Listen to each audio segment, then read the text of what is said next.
Original properties, scare zones, and live shows? Oh my! Oh my.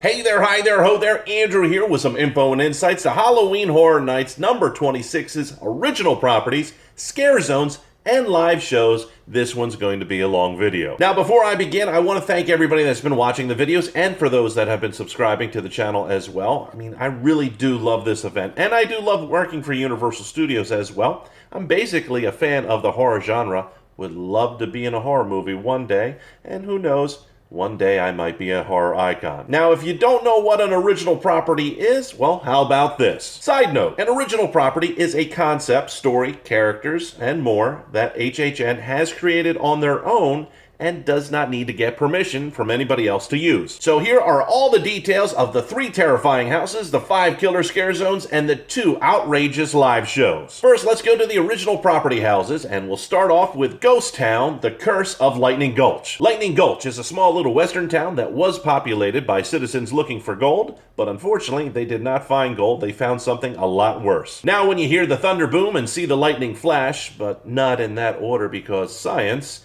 the denizens of destruction will appear. This is truly going to be a wild, Wild West nightmare.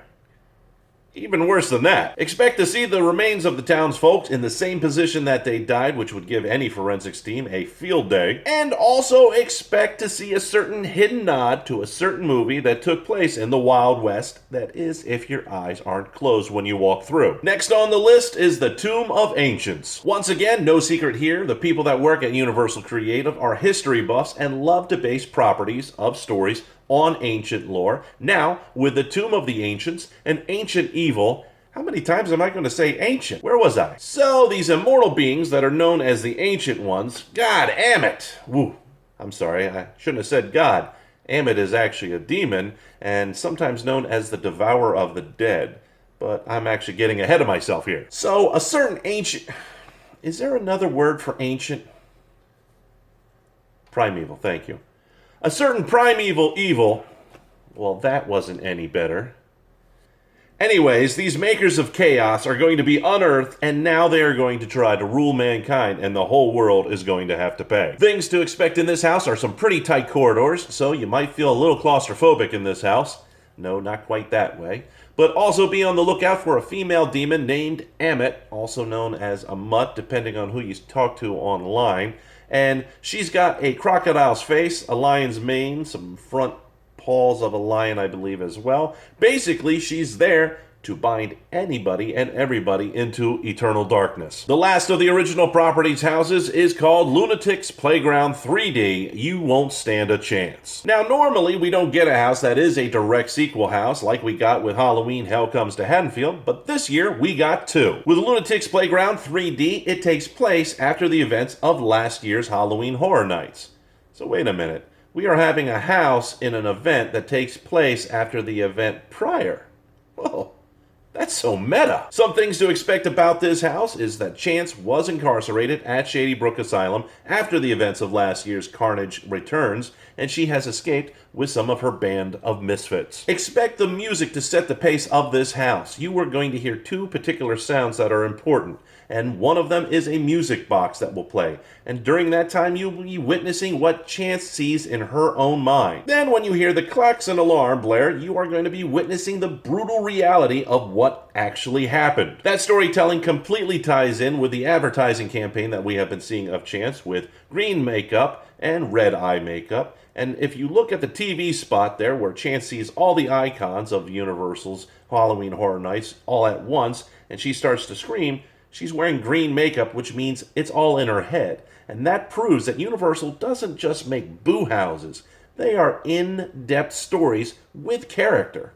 Or should I say scare-actor? Now let's get on to the scare zones. The first one we're going to talk about is Survive or Die Apocalypse. This scare zone is located in the New York area of Universal Studios and is the biggest of the scare zones by far, and there is a reason for it. See, the story of this scare zone is that there is a global catastrophe and it has ruined Earth's atmosphere. There is a group of survivors that have secured a machine that provides clean air. However, there are 2 other groups out there that are trying to gain control of this machine and are recruiting new members to join them. So the decision is yours. Do you want to join them, or do you want to feed the starving ranks? I mean, an army can't fight on an empty stomach. Side note, you can look for a prop area where you can find a doll's leg being chewed on by a rat that has Chance's name, a la Andy in Toy Story, written on the bottom, but I'm not telling you for that. I mean, everybody and their mother has put that picture up there on YouTube or online. The interesting thing about this pile of scrap is that one of the Blitzkrieg brothers' goggles from Run, Blood, Sweat, and Fears is slightly repurposed and looks a little bit more steampunk right on top.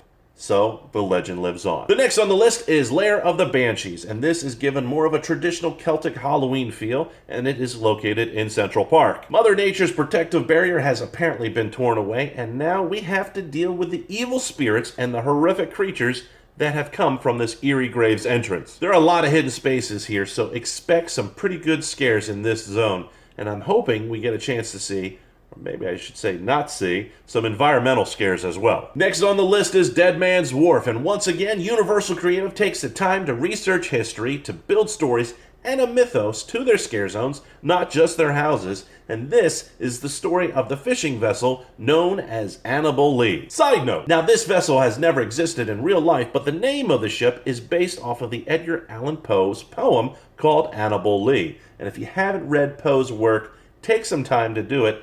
Those stories still haunt people to this day. Let's get back to the scare zone now. These fishermen here have left the harbor and have been lost forever at sea.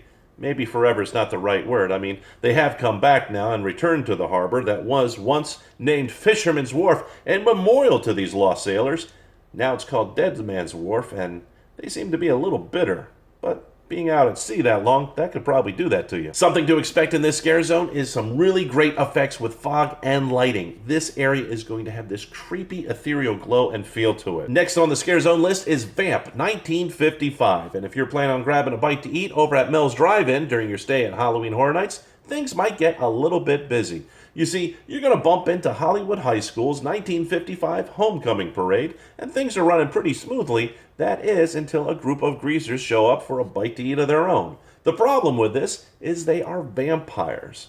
I'm wondering if you can order garlic fries there. And the last scare zone is called A Chance in Hell. Halloween Horror Nights just would not be Halloween Horror Nights without some Shadybrook love. And even though Chance is busy doing some mass chaos in the breakout, her bands of misfits are getting the audition of a lifetime. See, Chance is looking for cellmates to recruit, and these inmates worship her and will take whatever they can and use those things to look just like her. Expect to see some pretty unique costuming in this scare zone, and I am sure there are going to be plenty of pictures taken here. Now let's get on to the live shows, and we start with Academy of Villains, House of Fear. See, Academy of Villains was established in 2009 as a theatrical dance company, and they do some unbelievable stunt work in their numbers. Also, they fuse illusions into their act as well, and I could hear them practicing when I left after a rehearsal one night, and expect these people to be on point. I actually went back, watched them a little bit, and I haven't seen a dance company be so intense. I can't imagine what they're going to look like when everything's themed. And the second live show is called Bill and Ted's Excellent Halloween Adventure, and not much needs to be said about this. I believe this might be the 25th year in a row that Bill and Ted has had an excellent Halloween adventure. They don't seem to be aging a bit, but they are time travelers, so they got that going for them. And if you've never seen the show, expect multiple pop culture references as Wild Stallion meets up with the famous celebrities of this year. So the questions are, will Colin Kaepernick sit this one out? And will Harambe get a shot to be in this? And do you think that they might make fun of Donald Trump and Hillary Clinton? The Magic 8 Ball thinks so. And lastly, here is a little bonus for you. The rides that are going to be open during HHN are Transformers The Ride, Hollywood Rip Ride Rocket, Revenge of the Mummy, Men in Black, The Simpsons Ride, and Harry Potter and the Escape from Gringotts. If you liked the video and you're looking for more, let's try to get past 100 likes, plus share with all your friends in all forms of social media. Don't forget to subscribe so you get notified the moment I upload, and I will see you in the next video.